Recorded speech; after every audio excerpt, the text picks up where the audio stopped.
Thank you so very much, Brother Levi, and it's a grand privilege and honor for me to be with you for the course of this week. I want to again introduce our meeting, which will be under the heading, What Really Matters? And we're going to try to give answers to that question in every one of our sessions. For this morning, I want to deal with the subject, He matters. Now I want to start in Genesis chapter 2 and verse 7. As you know, we were created differently from the rest of creation. We are unique in that in Genesis 2 and verse 7, the Bible tells us that into the nostrils of man, God placed a living soul, and man became an eternal being, a being that will last, not limited to the boundaries of this life, but will in fact, live forever. And our destiny in that living forever will be one of two places. Now, there's a line that in some ways tends to bother me that people use a great deal, and I struggle with it. It's the line, I can't be perfect. And I'm afraid far too often we've allowed that phrase, I can't be perfect, to be a bit of a crutch. You see, the truth is, I do believe that created being, that into my nostrils there was placed the breath of life and I became a living soul. I have to believe perfection was possible. I have to believe as I lived every moment of my life into accountability to where I am right now, I've got to believe I could have been perfect. Now, it wasn't going to happen. And Scripture lets us know it was not going to happen. But I have to believe it could have happened. You see, to believe anything else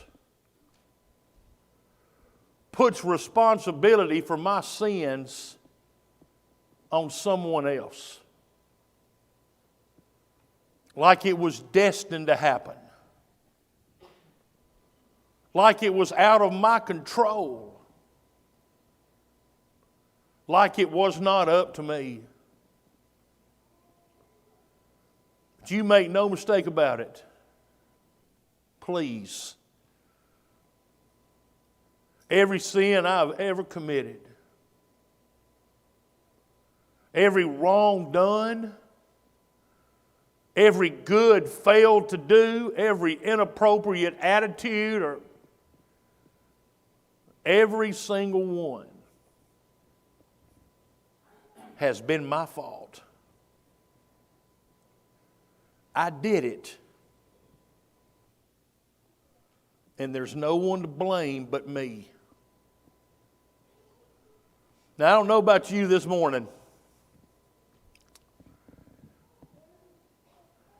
I don't think I could put my finger on the first one.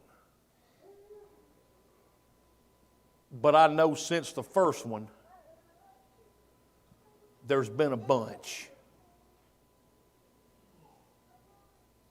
But the moment I committed that first one that brought sin between me and God, I went from a place of independence, controlling my own destiny, to complete dependence. I can't get where I want to get by myself anymore. My sin won't get there. So the words of Romans chapter 3 are absolutely true, without question. That was spoken of me personally in my life long before I ever came on the scene. But all have sinned and fall short of the glory of God. And you know, once we've sinned, what we deserve. The same book's going to carry the phrase, the wages of sin is death. And from the moment I made that choice to sin, my fate was sealed. Unless there be another. And not just a random another, but a specific another who would willingly come and be in a place of temptation, a place where sin abounds, a place where sin is ever present, and a place where even that one would be tempted. In fact, that had to be that way, for he had to go through without sin. It's my shot. It's my possibility. With my sin, it became my one and only. If only he would do it. What he's being asked to do is unbelievable. To come to a place for a people who would be the very cause of his suffering. Knowing that a price would be there to pay as a result of their actions. Knowing that blood, precious blood, would be shed to purchase a church, for sins to be washed away, for a completely dependent people that can't take care of it themselves anymore. Their destiny was, well, are you familiar with Isaiah chapter 53? I wanted just to read a few verses. I'm not going to exhaust this. I just wanted to read a few things from it and ask you on your own time to read some of the more language in this great chapter. But I wanted to share a few thoughts about the destiny of this one. By the way, as I read these from Isaiah 53, please bear in mind, he had no starting point. He's always been eternal. No beginning point. In the beginning was the Word, and the Word was with God, and the Word was God. Without Him, nothing was made that was made. As Isaiah is being penned by the prophet Isaiah, he's still in that eternal place, where He has always been, with no starting point, with no beginning point. And you read words like, He was despised and forsaken of men. He was a man of sorrows, acquainted with grief.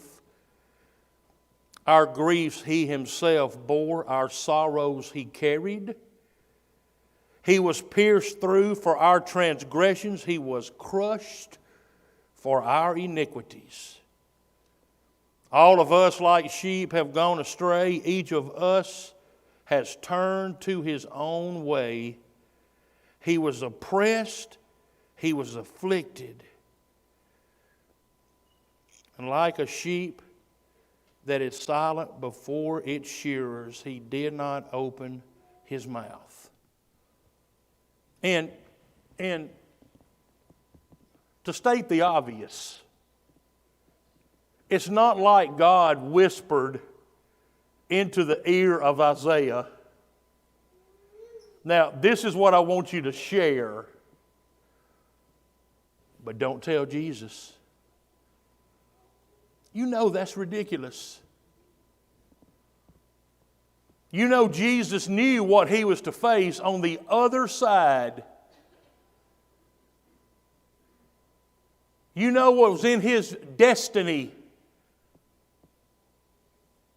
as He came here. And He still came. The dependence only shot. Now there's a couple of verses I want to share with you. One of them is Hebrews chapter 4 and verse 15. And it's a great verse, and it says something wonderful. It says that He was tempted in all manner as we are, yet without sin. And that's a great, we had to have that statement. If that statement was not true, we'd be doomed, everyone. But there's a part of speech I want to be sure you're noticing. And that is, in Hebrews 4:15, the Bible reference is, He was tempted in all manner as you are without sin. In Hebrews 4:15, it was done. In Hebrews 4:15, the church has been established, and He is seated at the right hand of God. Calvary's in the rearview mirror. Resurrection, ascension in the rearview mirror. But every reference to the life of Jesus is not in the past tense. I love the readings of Matthew and Luke that describe the birth of Jesus, but I will submit to you this morning, my absolute favorite is the book of John. Now, Matthew and Luke go into a lot of details, tell us a pretty lengthy story, but John is different. It's one phrase. And the Word became flesh and dwelt among us. Brethren, can you imagine? Friends, can you imagine what the moment was like right before John 1:14? Can you imagine that moment? Not just when He left, but right before He left. Knowing what He was getting into. And He still came. You see, the Bible is going to share with us on multiple occasions that Jesus faced temptation. And you know, like I know, the very definition of the word temptation says to us, He could have done it. It wasn't automatic. He wasn't computerized. Actions and decisions were not forced on him. So Hebrews 4:15 gives us the powerful, comforting, hopeful, optimistic message that he's gone through it, the price has been paid, and he has not sinned, though he was tempted. But when he comes in John 1:14, and the Word became flesh, this is in his future. This is in his possibility. You better believe he matters. My hope rested on his shoulders. Every accountable moment he lived. My fate was literally on his shoulders. My destiny lived with him. And by the way, like you know, the smart enemy who knows what he's doing knew. He knew.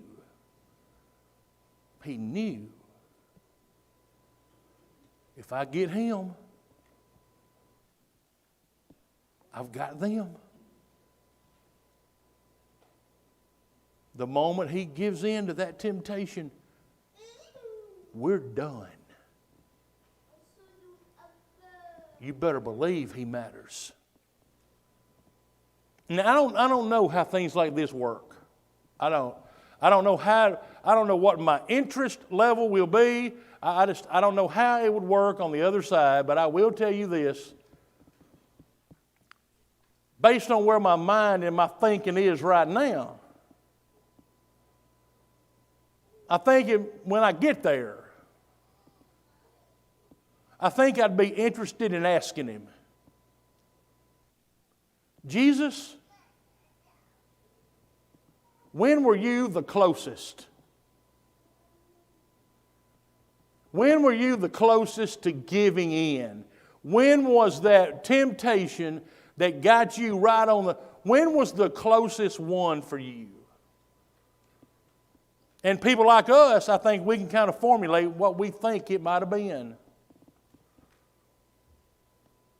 One of those might be Matthew 4. We might wonder about Matthew 4.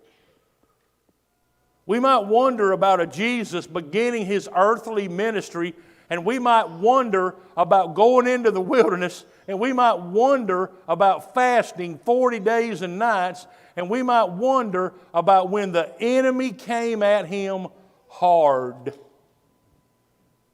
Scripture records 3 specific temptations. And every one of them was attractive. Every one of them was appealing. Every one of them would draw his interest.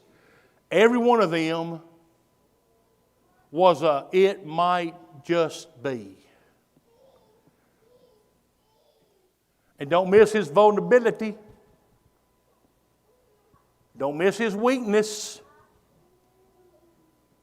Don't miss the fact that the enemy knows just the right buttons to push, and he knows when to push them. And don't miss the fact that Jesus was not a robot. The answers were not just thrown in. He wasn't a computer. And he knew, by the way, and his earthly parents knew, by the way,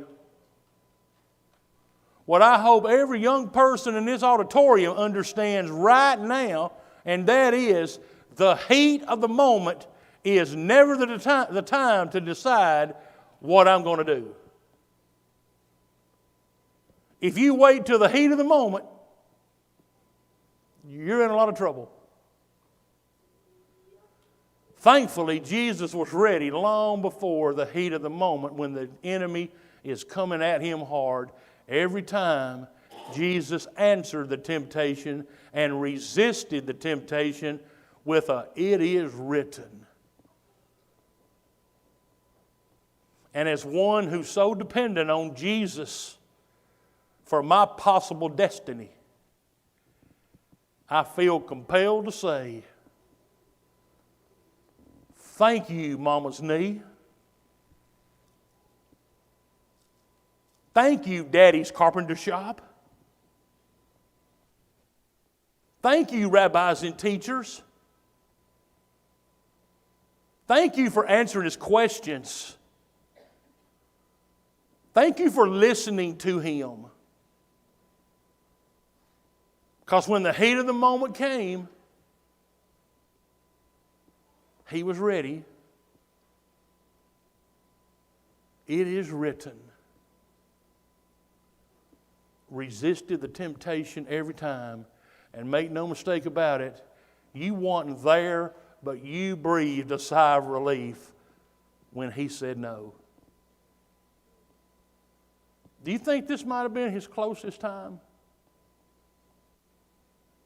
I'm not sure, but I do appreciate more now as I think about it and study about it more. You know, the Bible tells us after the third temptation, after he resisted that third time, the enemy leaves, and then it says, angels came and ministered to Jesus. Why did he need the support and ministering? I wonder just how hard it was. I wonder just how close he came. And then we transfer over a bit of time to Matthew chapter 26. Remember what I said. He had no starting point, no beginning point. He'd always been. And he knew this moment was out there. But I guess in some ways it kind of seems so far away. No, it's out there, but by the time you get to Matthew 26, he's on the doorstep. That moment is right at hand. And I got to tell you, he's struggling. Despair. In fact, the Bible talks about him going into the Garden of Gethsemane with his disciples. And it speaks of him going deeper into the garden with three: Peter, James, and John. And it speaks of a broken Jesus pouring out his heart to those three, revealing the difficult time he is facing. And he's about to pray incredible words. And I find it interesting that the three he called in there with him included one man that he absolutely knows and has told him in just a short period of time he's going to deny Jesus he's going to deny that he even knows him 3 times before the rooster crows. Now I ask you, ladies and gentlemen, how much do you need human support to be wrapped by your side for you to want somebody standing there with you who you know is about to deny that they even know you? Skin's a big deal, isn't it? And then he prayed.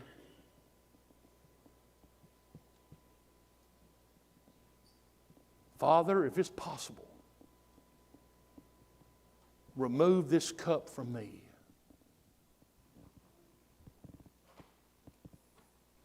No starting point. Always been. Became flesh and dwelt among us. This moment always out there, but now it's here. And here comes the revelation. If there's any other way, if there's any other way. It was at that point, by the way, that Jesus says what I believe to be one of the most beautiful words in all of Scripture. That is when he said the word, nevertheless. Nevertheless, not my will, but thine be done. I wish the world got that message that Jesus shared in that garden. The message was so very clear. It's not about what I want to do. It's not about what you want to do. It's about what He wants done.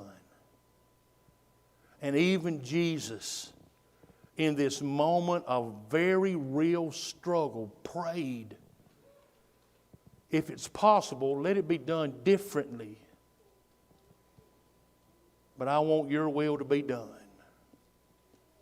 Can you imagine, by the way, how many questions in the religious world that would eliminate if our determination was simply to do the will of God?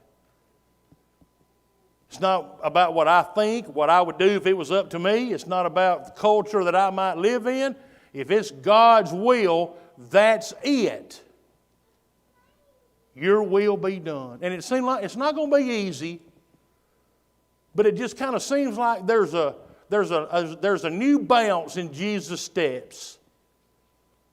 He makes his way to the gate of the garden where Judas Iscariot is going to lead a crowd. And he's going to be arrested and go through the mockery of a trial. And he's going to find himself on a cross bearing my sins and yours on the tree. Now the enemy's not giving up. But as the blood is being shed, as the pain is being endured, as a crown of thorns is driven into his head, he's paying a price to give that old sinner like me a possibility. You better believe He matters. How could I help but submit my life to one who loves me like that? Hope for the hopeless. Love for one who had demonstrated anything but love toward Him. And now I find myself in this building in Jasper, Alabama, with hope for tomorrow. You better believe He matters.